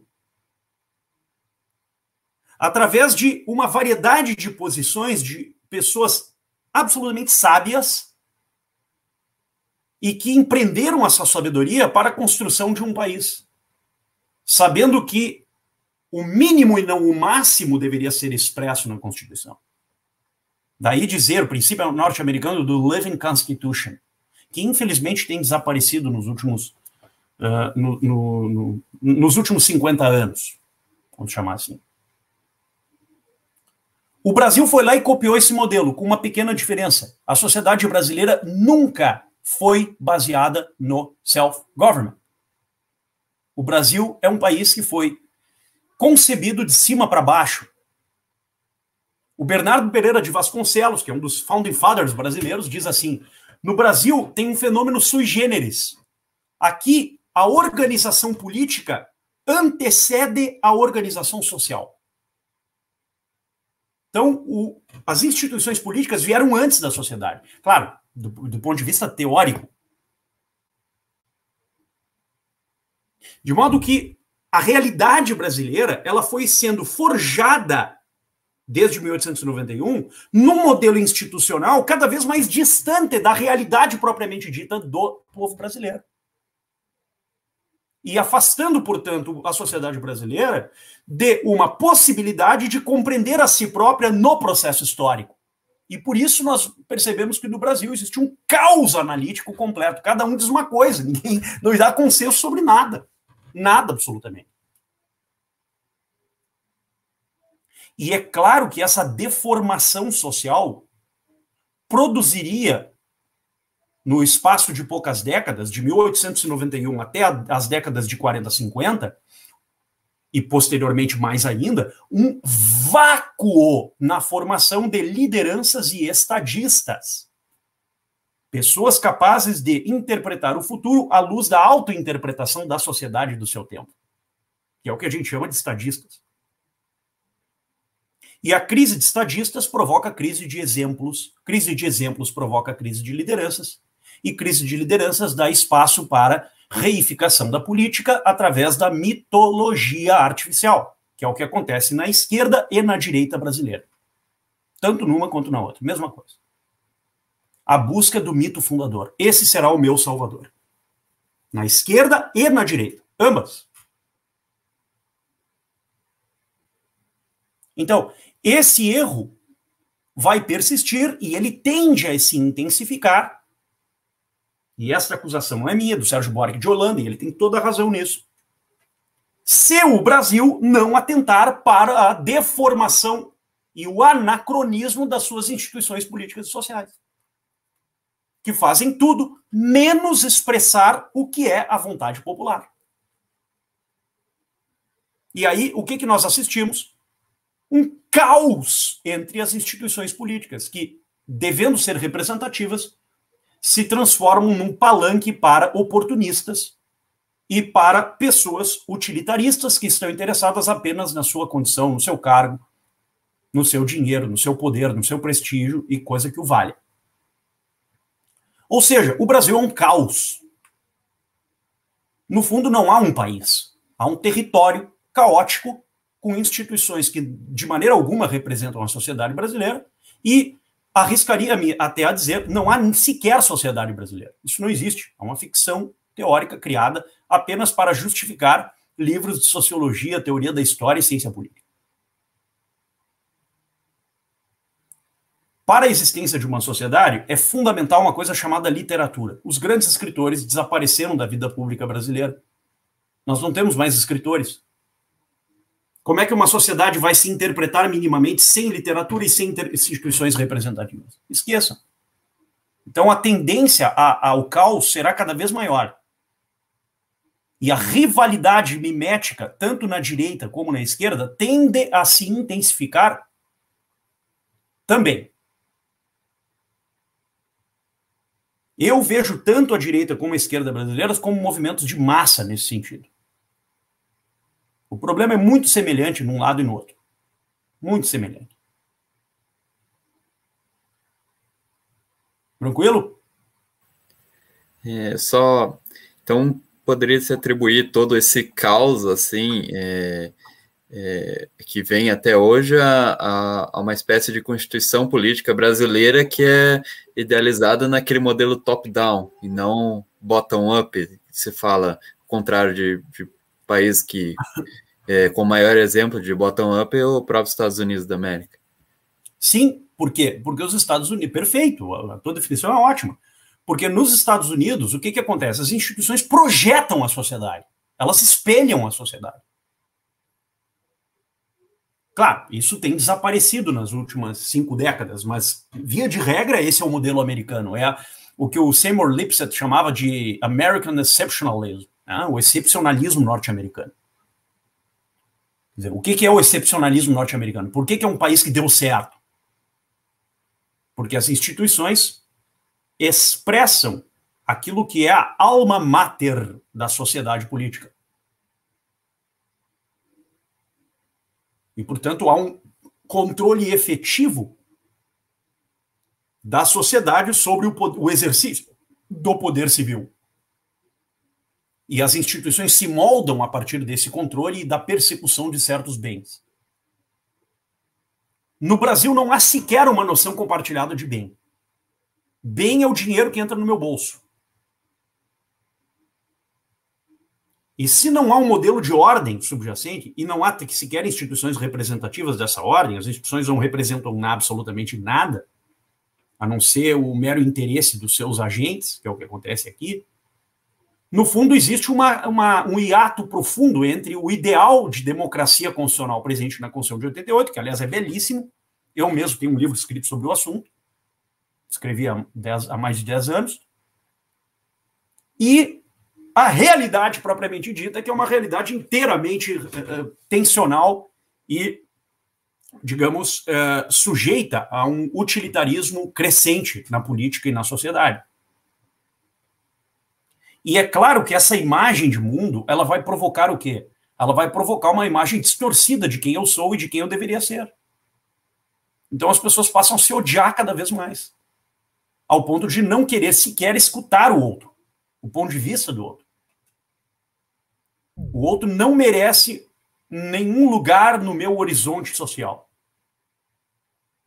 Então, a única coisa que nós podemos compartilhar são razões públicas formais. O consenso é só sobre as regras. Nem sobre as instituições há mais consenso. Veja um grau de patologia do qual nós padecemos já. Esse consenso sobre as regras, ele também tende a se deteriorar ali na frente. E aí nós vamos para o caos absoluto, o caos social. Não tem outra saída. A minha visão sobre o Brasil é totalmente pessimista. Totalmente. Porque ao analisar a realidade política e social, nós vamos ver o quê? Um crescimento do artificialismo mitológico na política, salvadores da pátria cada vez mais aparecendo, né? E desses salvadores da pátria, instituições cada vez mais rivais, querendo tomar para si o verdadeiro poder. Tá? E um hiato profundo entre as reminiscências do poder, o que a gente chamaria de deep state, e a expressão propriamente dita e social do poder como tal. Então, a velha pergunta do Ortega y Gasset sobre quem manda, né, de fato, quais são os agentes que de fato mandam, será uma pergunta cada vez menos sujeita à resposta no âmbito do Brasil. É uma tendência inversamente proporcional ao caos planteado entre nós. Né? Do caos nascem muitas possibilidades. Uma delas é a divisão territorial, outra é um fortalecimento da federação, outra é a destruição do país como tal. Em suma, há muitas possibilidades que podem nascer de um caos social. Nós não sabemos exatamente qual é esse resultado, e eu seria a última pessoa a arriscar qualquer resultado nesse sentido. Porque eu não tenho a mais remota ideia de onde nós vamos parar depois disso. A única coisa que eu tenho certeza é que vai piorar muito.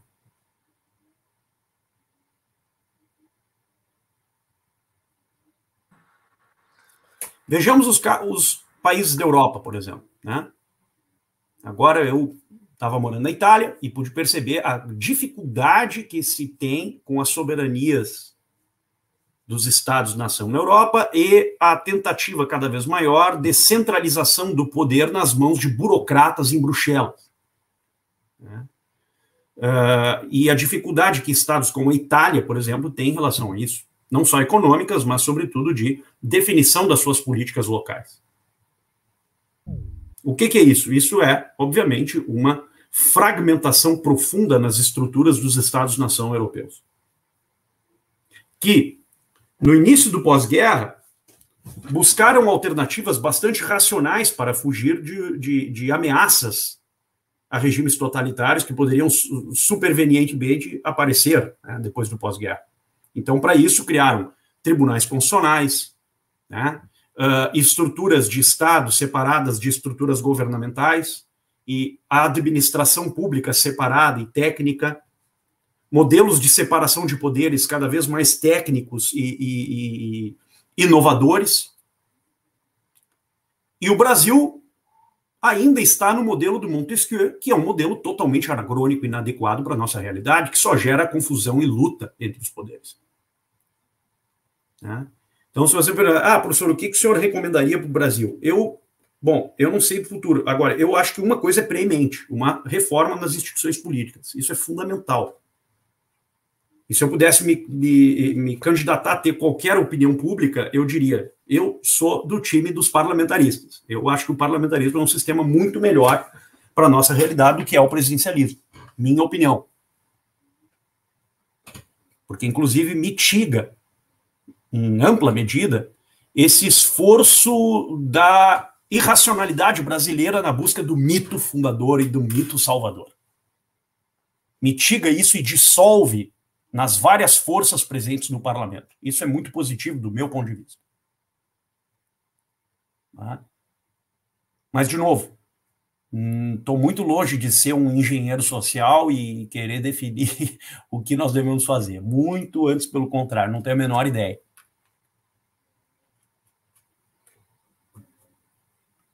O que mais, gente? O Simon, ele fez uma pergunta no chat. Simon, você quer abrir o microfone e perguntar?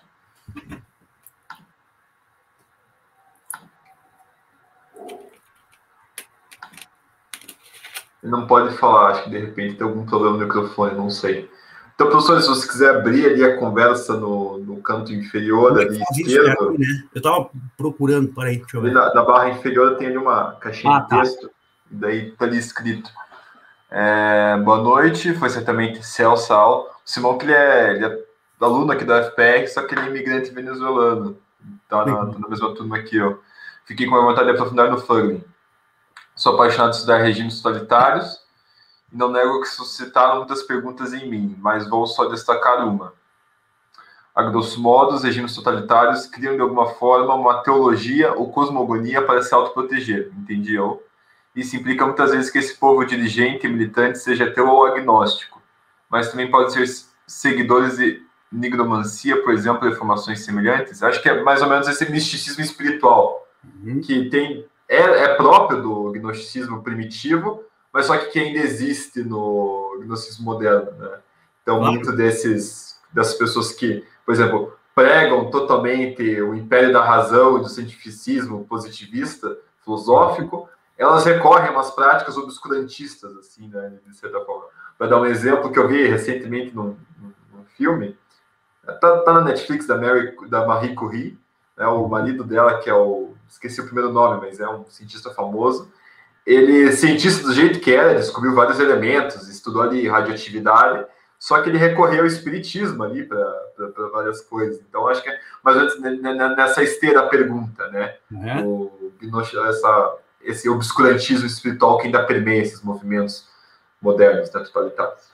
Perfeito. A pergunta do Simon é espetacular, né? E eu complemento igualmente. Ela toca exatamente na raiz do problema.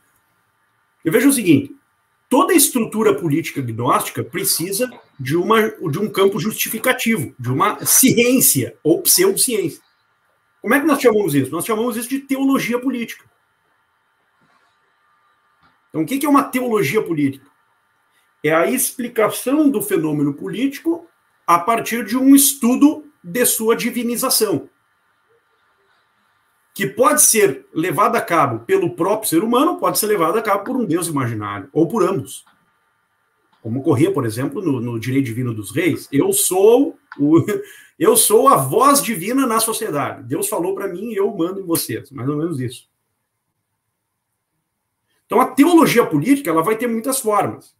Só que na estrutura gnóstica, nos regimes totalitários, sobretudo, o que isso acaba trazendo? Acaba trazendo uma espécie de conexão absoluta entre a palavra e a ação.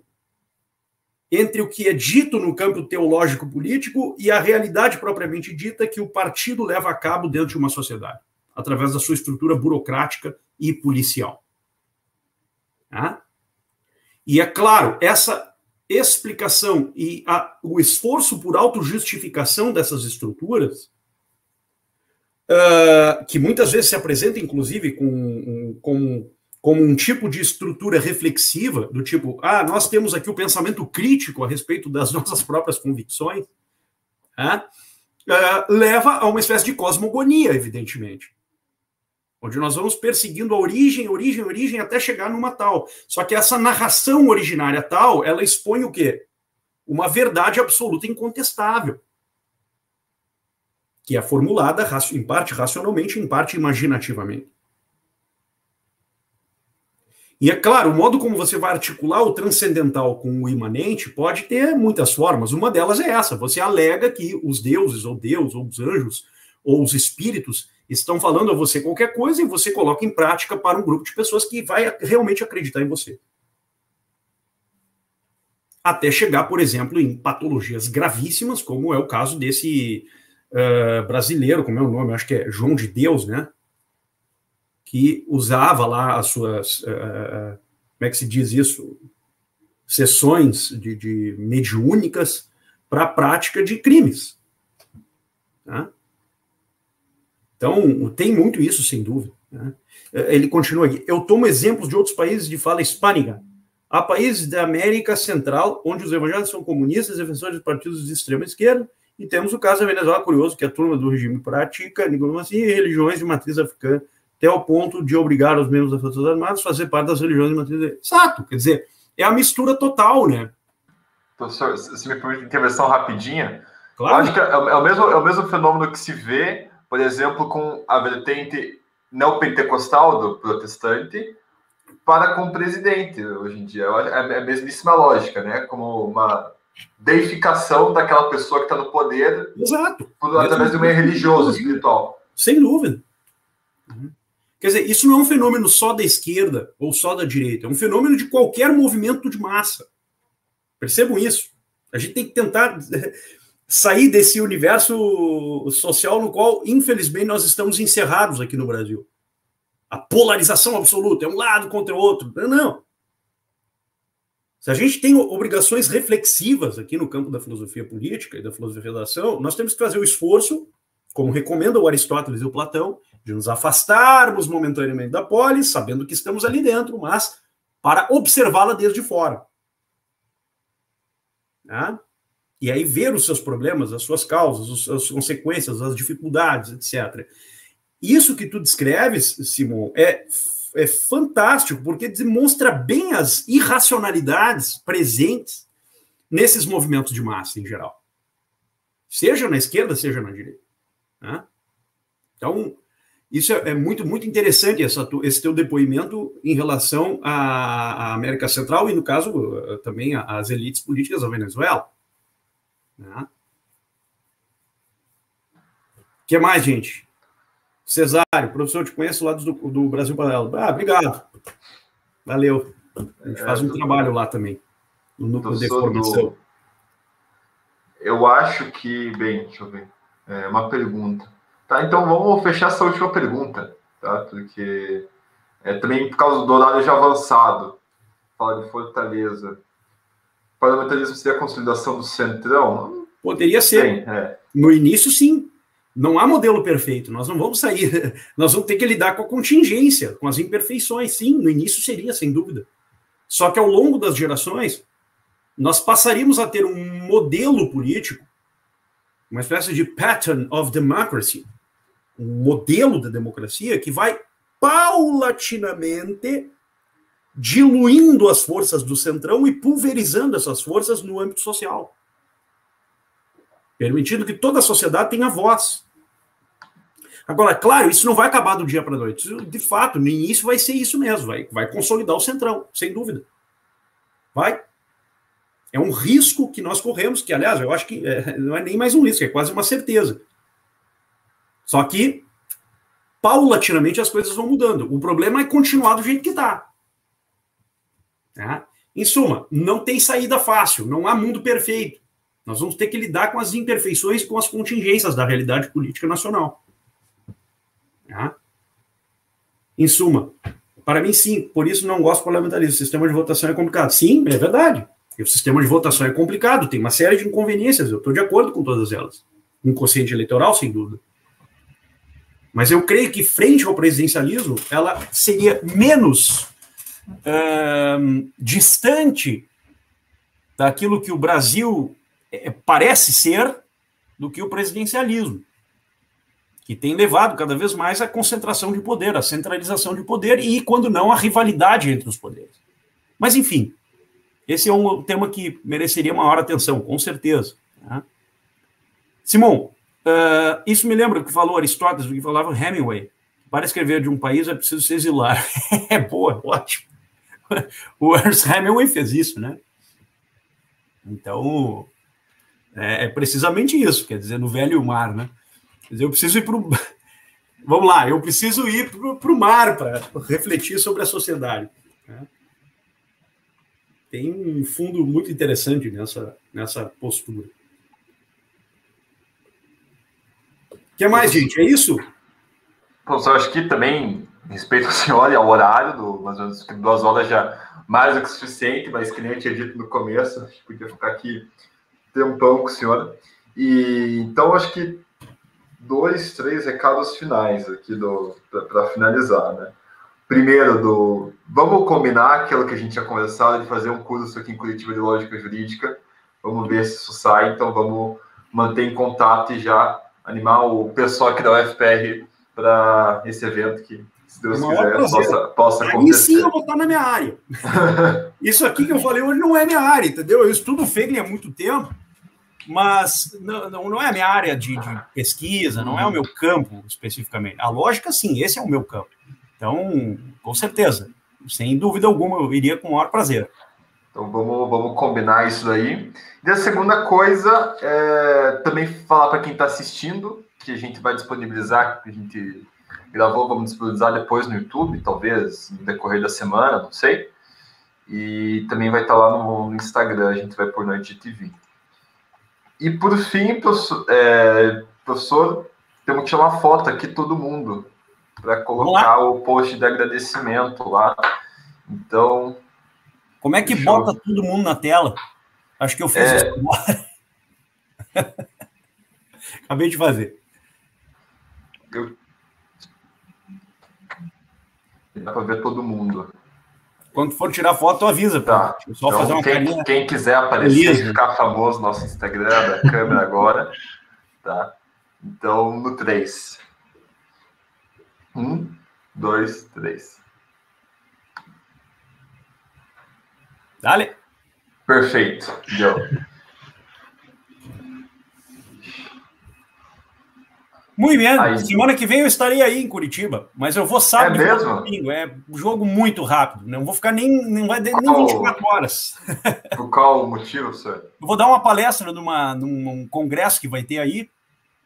De direito? Um grupo fechado de pais, enfim, de escolas. Então, que legal. Uma coisa meio fechada, assim, né? Infelizmente, não poderia convidar vocês para ir lá, porque é fechado o evento. Qual rede escolar que é do... Mananciais do Bosque? Isso. Do Opus Dei. Do Opus Dei, Mananciais do Bosque. Não, eles não são os únicos, eles são um deles. São vários. São algumas escolas aí. Que legal. Enfim. Se eu tivesse tempo, eu adoraria ver. Vamos ter que marcar para uma próxima. Tá bom. Infelizmente. Então, todos devidamente agradecidos. Professor Marcos Bueno, eu não vou repetir todo o discurso que eu já fiz aqui no começo. Eu vou sintetizar em mais um muito obrigado em meu nome, em nome do grupo aqui, especialmente o João, o Pedro, o Thiago, o Rodrigo, a Amanda, a Clara, a Mariana, que teve os próprios Simão, o Daniel entrou no fim, e os outros, principalmente da Federal do Paraná, que estiveram aqui conosco, participam mais ativamente do grupo. Acho que deu para ver aqui no sorriso de todo mundo qual o prazer gigante que é estar aqui com o senhor. Então, as palavras que eu falei no começo, vou repetir agora no final, e muito obrigado, professor. Foi fenomenal, como de costume, não podia ser diferente. E, professor, muito obrigado, é isso mesmo, e fico felicíssimo que ele recebeu o senhor. Obrigado, fortíssimo abraço. Foi uma honra, um prazer, um abraço em todos vocês. Muito obrigado pela presença de vocês, muito me alegra saber que o grupo está crescendo e que vocês estão, enfim, estudando autores dessa relevância, como é a do Eric Feiglin. E, bem, estimo que todos vocês tenham um excelente final de semana e vamos falando. A gente organiza mais para frente esse curso de Lógica Jurídica. Vai ser uma satisfação estar aí. Perfeito, professor. Obrigado. Abraço. Boa noite. Abraço. Tchau. Até mais, gente. Professor.